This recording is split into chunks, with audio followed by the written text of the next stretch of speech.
closest failure to this is in 2004 when the Lakers, who had just got done winning their 3rd title in a row, what did they do? No.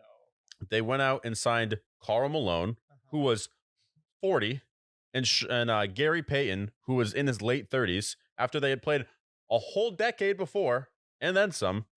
They formed them with Shaq, with Kobe, with Rick Fox, with all those dudes. That's not fair, though, because those and guys, Horace Grant, too. That's not fair, because those guys were out of their prime. That's my take. That's what I was about to say. It's like, that's the closest failure to you, is that team that had a bunch of guys who were just ring chasing. It'd be like, remember when David West signed with the Warriors and everyone said he was ring chasing? Yeah. It's like that, except for these guys are Hall of Famers, but More like Charles Barkley. Signing with the Rockets. Well, yeah, and Karl Malone signing with the Lakers. Yeah. And so it's like, that's the closest failure. But this would be closer to be like if, Karl Malone, Charles Barkley, and Reggie Miller all signed with the same team. If they all just sign with one team and they're like, we're going to win a title because we haven't won with Michael. No. And they formed it after the Bulls just won their dynasty. And they all signed with, like, I don't know, the Sacramento Kings of that time, because Sacramento Kings were good at that time.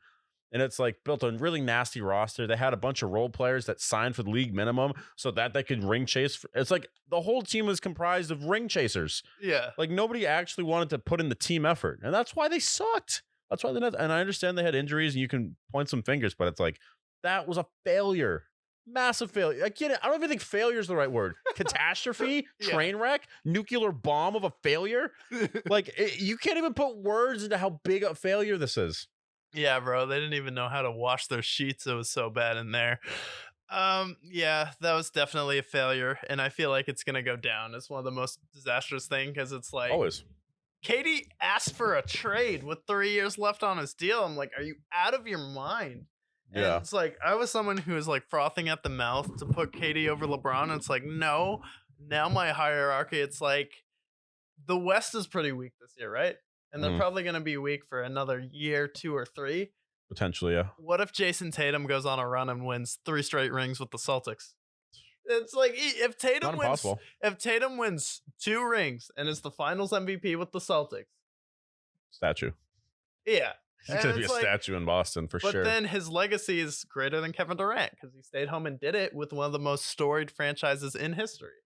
Yeah, and then Giannis's ring with the Bucks to me means more than any ring LeBron or KD had, just with the roster that he took to the finals and what he did with the 50-point triple-double and to close the series out. I think if LeBron would have won the first time in Cleveland, I would have refuted that. But basically, I mean, you think about how he built it with the Bucks team. It's like he was there for 8 years. They had some bad teams. And then when he finally develops into a star, they get like a Chris Middleton. Yeah. They get like they get good players. Yeah. They get Drew Holiday. They get Brooke Lopez. They get some nice guys. They had Serge Ibaka for a year. Yeah. So that is impressive because of the fact that he stayed there, won the title, gritted out, had those terrible years. The Bucks had some bad years with Giannis. Yeah. And then they developed into a contender naturally. And I love those teams. Those are the teams you can always root for, which is why I always rooted for the Warriors before KD joined.